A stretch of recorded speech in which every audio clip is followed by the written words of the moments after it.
Right now, we're going to talk with some very exciting people on Miami's tech scene and innovation scene and education.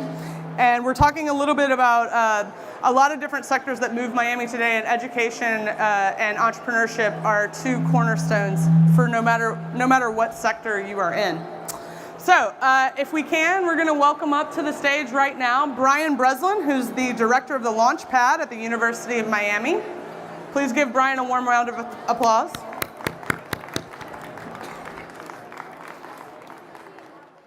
Great. As Brian gets his name tag off, we'll also welcome up Dr. Jeffrey Duerk. He's the Executive Vice President for Academic Affairs and the Provost at the University of Miami. Welcome. Welcome. And then last but not least, Natalia Martinez, who I see every day because I work at CIC Miami. She's the General Manager and Latin American Lead of CIC Miami. Thank you guys for being here today, and we're looking forward to hearing what you can tell us a little bit about Miami's ecosystem.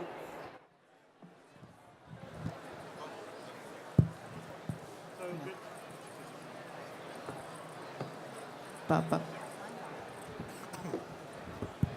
right, very good. So the session that we're going to talk about right now is what does it take for an entrepreneurship ecosystem to not only generate ideas, but also allow them to thrive in the unique ecosystem of an area. So as you just heard, I'm Jeff Duerk. I'm the provost at the University of Miami. I came here 9 months ago from Case Western Reserve University in Cleveland. And in my research career, I've had something in the neighborhood of 40 patents. I've done startups. And so I thought I brought an interesting perspective to this conversation today. It's my real pleasure to introduce to you Brian Breslin, who you heard is the director of Launchpad, and Natalia Martinez, who's the general manager of CIC here in Miami. What I thought I would do is give them each a couple minutes to introduce themselves to all of you and give a perspective, their unique perspective on the innovation ecosystem here and the kind of things they're looking at. So Brian, I'll start with you. So thanks for having me. So a little bit of background. I've been involved in startups and technology here in South Florida since 2005 or 6. I founded an organization called Refresh Miami, which is the largest tech nonprofit focused on fostering the tech community. And we've been doing that for about 12 years. And we got about 12,000 members in our community. And so I've seen a lot of startups over the years coming through here. And as of the last few months, I've been director of the Launchpad at UM and helping foster the innovation ecosystem at the University of Miami. Natalia? Does this work? Yeah. So I echo Brian's comments. Thank you for having us here. My background is a bit less storied and a bit shorter in terms of the Miami ecosystem. I moved here 5.5 years ago. I was working for a software company, and now I lead the expansion of the Cambridge Innovation Center, CIC for short. We are an innovation district facilitator based out of Cambridge, Massachusetts. We have a 20-year history building and engaging cross-stakeholder progress to drive innovation ecosystems. We've done so in Cambridge and Boston. We've then done so in St. Louis as our first expansion outside of Massachusetts. Miami is our third U.S. city. We're in a couple of other cities around the country and around the world. So here in Miami, we're at the Converge Miami Innovation Park, what was previously called the University of Miami Life Sciences and Technology Center. I think most of you are probably familiar with that building. And we are seeking to build a cluster that combines the health district and the plenty of innovations that happen in the life sciences and the health community here with the rest of what I call the innovation corridor in Miami. And so being the nexus point at the intersection of those two thriving communities. So Natalia, I'm going to ask you the first question. What was it that CIC saw about Miami when it did its expansion? They'd been in Boston, which is a well-known innovation and entrepreneurship city. What was it that CIC saw in Miami to take one of their first chances outside of Boston and decide to come here? Sure. So it's a great question, partly because when people think about our trajectory from Cambridge to Boston to St. Louis and to Miami, the Boston seems like the very clear outlier. So what's important to to keep in mind, and what I will mention first, is that when we first were founded in Kendall Square, in an area of Cambridge where MIT is primarily located, Kendall Square really was not what it is today. So we are accustomed to thriving and building in collaborative environments around ecosystems that really have a lot of room for growth, but where that has not yet been established. So 20 years ago, Kendall Square had MIT, and that was about it. There were a bunch of empty warehouses and some sort of pre or post governmental use, and then amenities that you would assume are necessary for a college community, so some food, etc. But it really was not this thriving hub of innovation and entrepreneurship, research and development that we know it to be today. It became that because of a variety of factors and stakeholders that worked together to do so. So when we started expanding outside of Massachusetts, to answer your question, we looked for cities that had an incredible amount of raw material. So they had interesting stakeholders, they had leading academic institutions, they had in some cases money, talent, kind of what was happening in terms of the raw material in those communities and what needed to happen in order for those things to synergize better. And so Miami, when you look at it from that perspective, is an incredible city. And South Florida, I should say, is an incredible community for that. We have so much we have talent, we have money, we have institutions that care and that are engaged around propelling Miami forward. There's kind of a bunch of these checklist items that Miami meets the criteria for, and so does South Florida, but they're not quite synergizing nicely. So that's what we hope to bring. Cool. So while your perspective is primarily on the life sciences side, Brian, I'm wondering if you could comment a little bit about other areas of technology and startups that you're seeing from your unique perspective, not just from Launchpad, but also other things that you've done and support in the ecosystem here. What technologies are you seeing, technical spaces are you seeing emerging? So I think, I'm looking at this from a 12-year lens, right? And so I think when I first got into this space, we started seeing a lot of very sort of scattershot technologies being built. Like people were focusing on anything that was interesting to them, but not necessarily everything that was sort of beneficial to be in Miami for, right? So they weren't focusing on what Miami's competitive advantage was. Over the years, you've seen that sort of shift, and now we're starting to see more and more companies that are leveraging Miami's advantages to their benefit, in order to succeed. So you're seeing more tourism stuff, like tech related to logistics, tech related to global trade, tech related to finance, right? And so all these different areas that Miami has a competitive advantage, you're starting to see more companies emerge in those spaces, which I think makes 100% sense. Why do something when you have all these other advantages here that can support your company? So that's the trend that I've been seeing over the last decade. And if I may add a comment to that, I absolutely echo Brian's observation on that. I think we see that as well, life sciences being one of those verticals, but extending beyond that. When I look at CIC, so we launched a year and a half ago. We currently house 250-something clients, so companies that are based out of CIC across every gamut of industries. One of the trends that I've noticed that kind of piggybacks off of Brian's comment is entities, kind of either ideas, teams, startups, more established startups or kind of further along young companies that are coming from other parts of the country and that are coming from other parts of the globe, primarily in our case, I think it's Europe and Latin America, that are coming to Miami specifically because they see an advantage around a particular set of industry verticals and geographies. And I think that's something that has always been the case, but I'm seeing that dramatically increase. So what is it about an ecosystem that changes then? You've been here 12 years, Brian. Natalia, you've described that recently you're seeing people relocating here. What's changing about the ecosystem here of South Florida that's giving rise to either that migration or that level of success of companies making it from being 3 to 30 to 300 people? Talk a little bit about the ecosystem here and what's changing. So I think we've seen a sort of a tidal shift in access to capital, access to talent, a sort of acceptance of risk.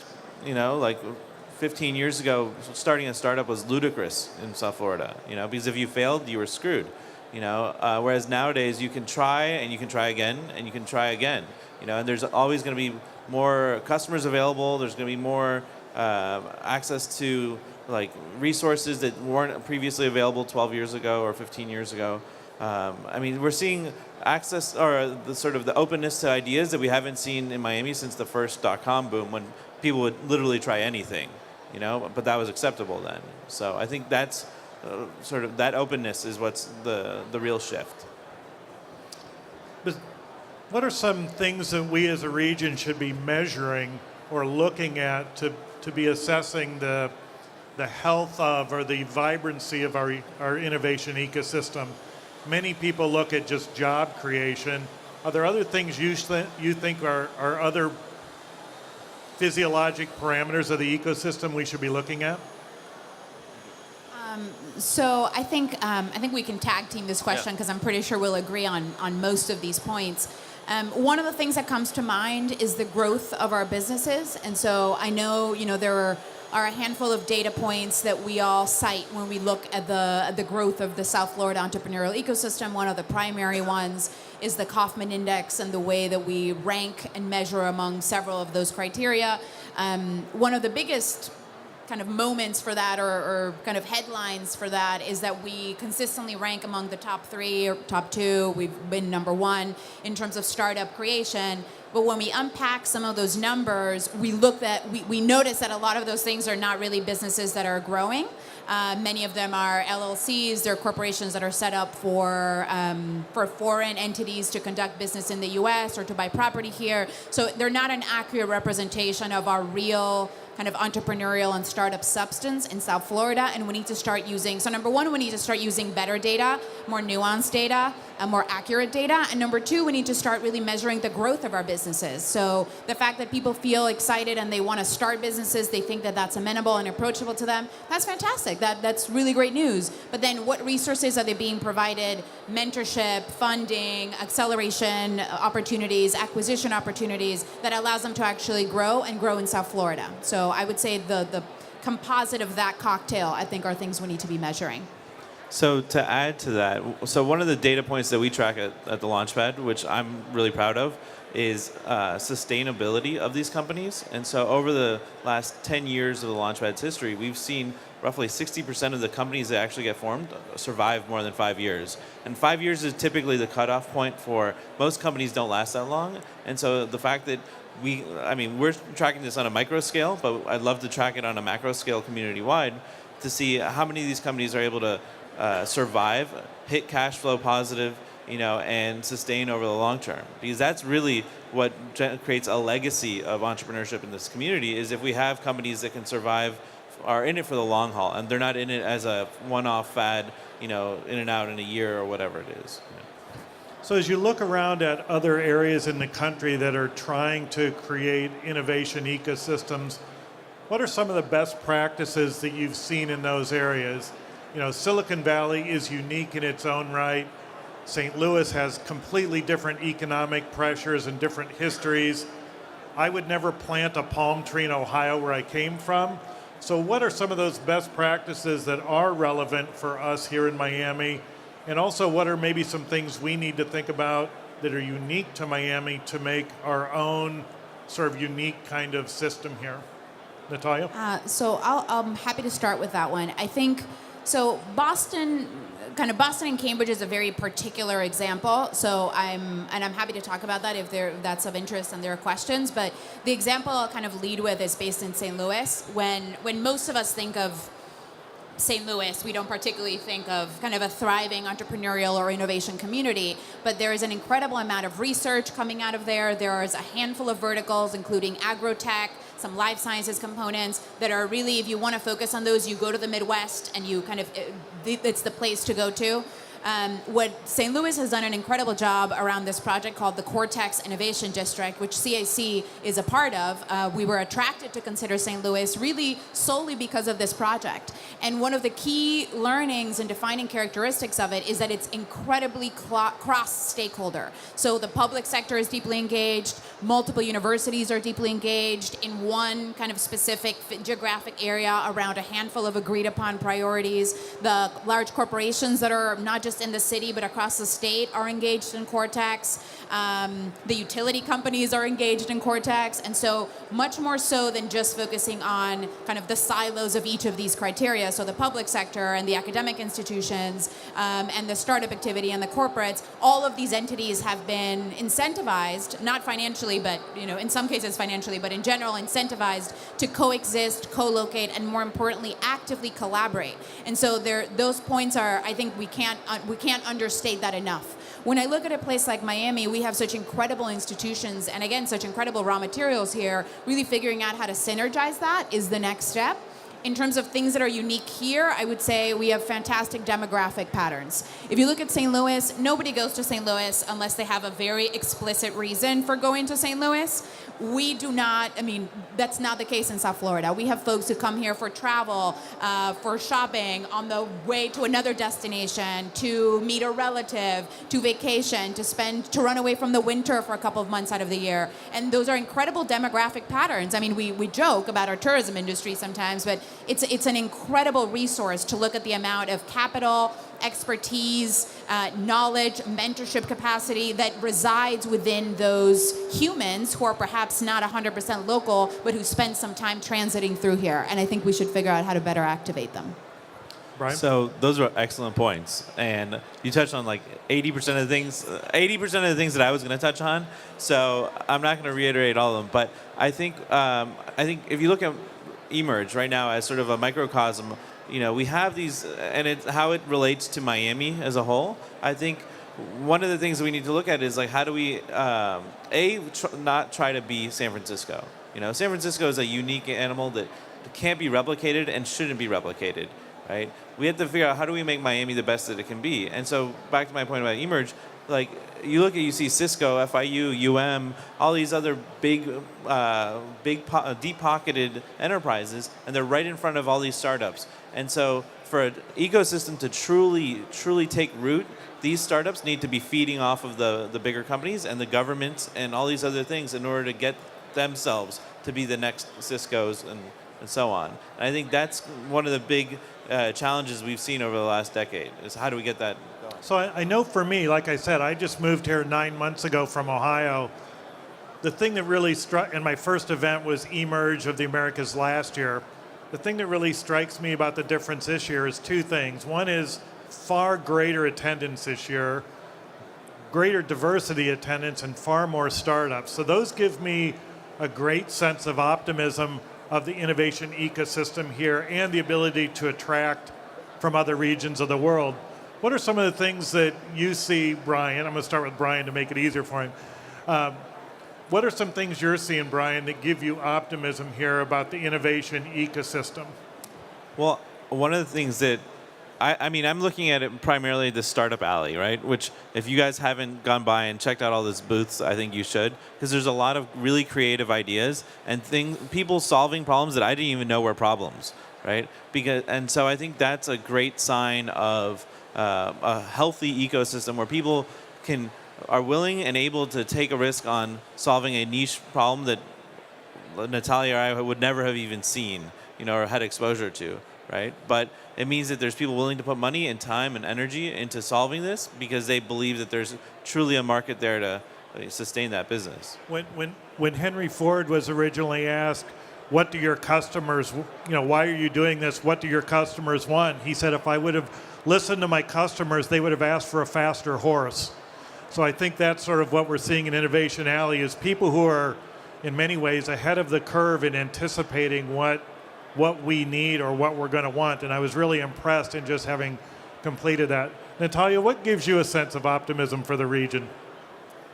It's a long list. I always say, I think generally I'm known for being a bit critical, or direct is the nice way of putting it, about Miami. But underscoring that, I always say that if I were not optimistic, I would find my job seriously demoralizing and difficult to do. So underneath my comments, there's an incredible amount of optimism. There are many things. One of the things recently that I've noticed is I think we're starting to really assume the regional place that I think we are best suited to hold. And what I mean by that is we've spent a really long time, or not long, but we've spent years now calling ourselves kind of the capital of Latin America and the regional hub of Latin America, and without quite delivering the value and the thoughtful engagement that a true hub should deliver and should focus on building and creating. So kind of saying the same thing over and over again and calling ourselves something doesn't make it so. We have to actually put in that work and build very specific, tangible bidirectional bridges across institutions, across local governments, et cetera. And I'm seeing such incredible kind of churn and engagement and energy around this, just even based on the partnerships that we as CIC have in Latin America. They've grown things. I mean, I'll give one example just because I think sometimes when we talk in the clouds, it's harder to follow. But we've signed a variety of agreements with entities in Latin America, and one of our partners in Chile is the Chilean Association of Venture Capital. They wanted to engage better in the U.S. market. They had not really been engaging with Miami. We kind of convinced them on using Miami as their foothold and their bridge for that, and they started to come, and we've collaborated with them on events that they've done on a quarterly basis to engage with the community here and feature both things that are going on in Chile as well as better engage with things that are going on in Miami and the U.S. via Miami, so using us as a conduit. Our events have progressed. They're a great partner. We've enjoyed working with them. And now they've started to actually make investments here. So they're holding a pitch competition where they will select companies, I think 3 to 4 companies for pre-due diligence. They will then kind of engage and see how many of those they want to continue due diligence with. And their intent is to make investments of $1 to $3 million. And this is money that is not housed in Miami, that is coming to Miami because of a partnership with a Latin American entity. And that is exactly, and that's one example that we did kind of, put together with like spit and glue and the whole thing very bootlegged. And so imagine the kinds of partnerships and institutions that entities like UM and FIU are drawing, things that Emerge is bringing to the table. And so it gives me a lot of hope and optimism to see the place that we're assuming in the region. So one of the things you often hear about for a region is a tipping point, a point at which its economy adds a new dimension. In this case, we're thinking about the tipping point for innovation and entrepreneurship. So the question is what does a tipping point look like? What do events like this, for example, have any role in that? So talk a little bit about what an environment, what an ecosystem may look like in advance of a tipping point, and what kind of things might you be seeing here to suggest we're either on the verge or at risk of losing the momentum? So, I mean, I think that's a loaded question because if we could all identify the tipping points, we would have all saved a lot of money in the last housing crisis, right? So I think the question, or to me, I think it's more of like, what's the inflection point for taking off, right? And becoming self-sustaining. So there's to get the engine going, you need a certain amount of hype and a certain amount of money and a certain amount of chutzpah, I guess, or whatever. And I think we're nearing that point where there's a lot of self-reliance and stuff like that. Once we, like I said earlier, get more of these companies to start doing business with each other, right? And once you can create a healthy ecosystem internally, you can start bringing in more money from the outside to sort of add fuel to the fire. But I wish I knew what the tipping point was. I can't, I don't know what that metric is. I don't know if it's 40 coding schools or 800 patents a year or whatever that metric might be, because I think it's such a dynamic environment that it's changing every year, and you can't say what the tipping point or inflection point for a previous generation or another city was and how it would apply to Miami. So unfortunately, I don't have a good answer for you. That's fair. I mean, I agree. I think it's a kind of a complicated question to unpack. A couple of things that come to mind is one, kind of more local money activated around startup investment. I've had a couple of conversations recently with a handful of groups that are looking to create some South Florida-based and focused VCs, and so getting more of that seed, early stage, and then progressing into venture capital and later stage money activated locally, I think would be a big sign. That also engenders trust from sources of funding outside of South Florida if they see that we have money and we're putting our own money in our company. So there's kind of a ripple and a domino effect that happens when your own local money is activated. Another thing that comes to mind is kind of the role that universities play in terms of commercializing technology. And so getting that churn in a more activated kind of capacity. I think we we don't always realize when we're in the thick of the entrepreneurial community the role, the very incredible role that university intellectual property and university research and researchers plays in that churn. And so I think it's a very big part of the tipping point. It has been in places like Boston. It is in places like St. Louis. So those are just a couple things that come to mind. So you both mentioned, for example, at CIC, I think there's 200 and some companies at what used to be known as the Life Science and Technology Park, now Converge Miami. I think most people aren't aware of that. And Brian, I think Launchpad, for example, has had over 450 companies. I think most people don't realize the vibrancy of the startup economy here. How do you balance sort of accuracy and data with hype? And what role does that play? You want the region to have momentum, and yet at the same time you want it to have sort of a realistic perspective of what it really is. So if you could talk to politicians or newspapers, I mean, how do you do that? So I'll kind of kick us off. I think I said this already, but I think we need better data. And so in order to collect better data, we need to go through the process of measuring and tracking it in a centralized way.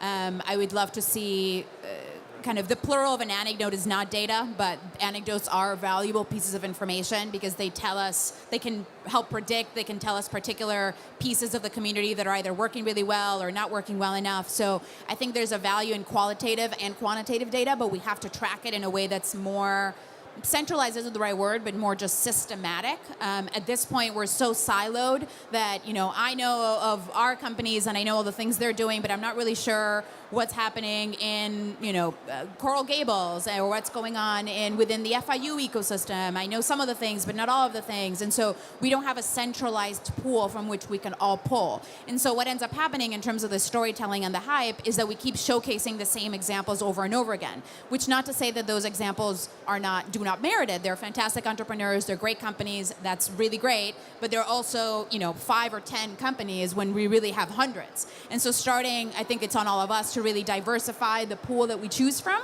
and try to feature different growing companies and different entrepreneurs to get to benefit from some of the hype. That way we actually diversify the story, and someone who's not as familiar with Miami doesn't just keep seeing the same 10 faces over and over again. So I think that was spot on. So kudos. But I think you're right. We need to tell more stories because there's so many companies, whether they're inside of the University of Miami or FIU or any of these other universities, or they're just a sleeper company that's pulling in millions of dollars in revenue and they're in Doral and no one's even heard of them. So I think there's thousands of companies out there that need to have their stories told, but we don't have a efficient or effective mechanism to do this because we've been relying on, let's say, the Miami Herald, which is one person, in order to do most of that coverage, right? And a lot of this is going to rely on a myriad of sources of journalists and bloggers and podcasters and things like that to get the word out. Because until we start telling our story, no one outside of Miami is going to tell our story. So Natalia, Brian just brought up a great point about the opportunity to tell stories. You're holding a microphone. You're in front of a couple hundred people. What company's story would you like to tell? And Brian, I'm going to ask you the same. Well, so that's very stressful because it's like asking a parent to pick their favorite child. And so, I have 254 children. So I hesitate to just kind of call out one of them. But I think I'll do one company example because I think it lends itself very nicely to this panel. We have a company called HealthSnap that is in the health tech space, and they spun out of the University of Miami. They're all University of Miami graduates. They are currently housed at CIC. They have benefited, they've raised money locally. They're currently raising money in San Francisco. Their objective is to stay here, but they've been accepted to a variety of really interesting kind of accelerator and advising-like programs. They've also benefited from some incredible local resources, such as the Venture Mentoring Network. So I'm highlighting you, exactly, raise your hand, Venture Mentoring Network. And so they've managed to pull in from a bunch of different stakeholders in the community, and they're an incredible growing company. They have, I think within CIC, they've grown 3 times, so they keep outgrowing their office and needing more and more space. And they're in the health space, which is something that for us locally, I think is really important. They have gotten featured in the Miami Herald, I will say, but they're an example of something that was born out of the university ecosystem and has really taken off and managed to use Miami as their kind of hub of activities, but been able to have a much broader footprint in the U.S. already.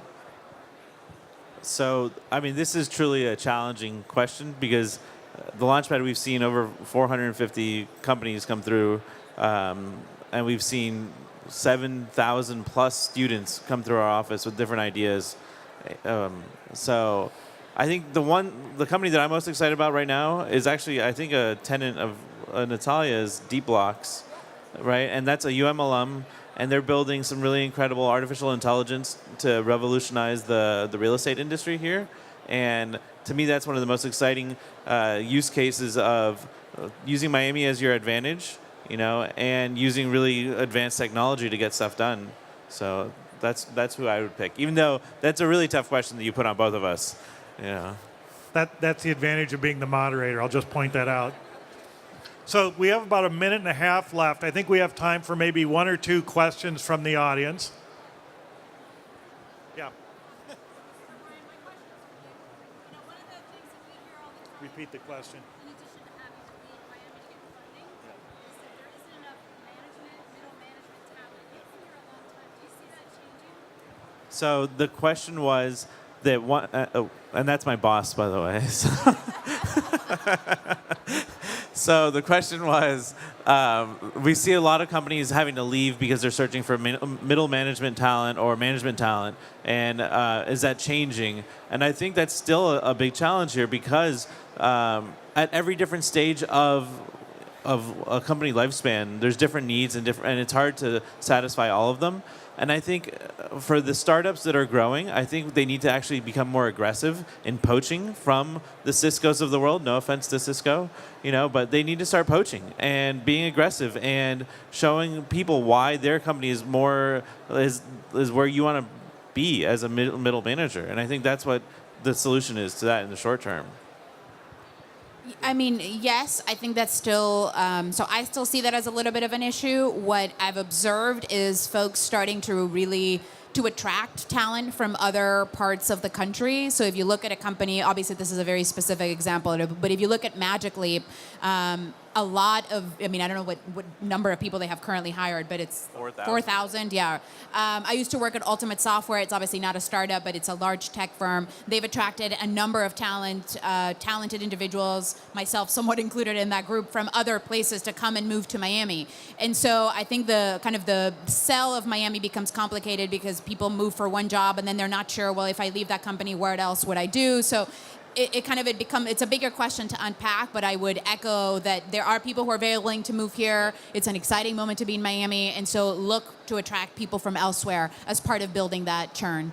I think, so to add to that, I think one thing that we talked about earlier was these stories. The more stories we tell about other companies that are out here, the more safety net people will see, and so that de-risks the idea of moving to Miami. And I think that's something that helps all levels of companies. So thank you all for being here for our session here. We really appreciate it. I know as somebody who just moved here from outside of Miami, I'm very excited about what's going on here in the startup community. So thank you all.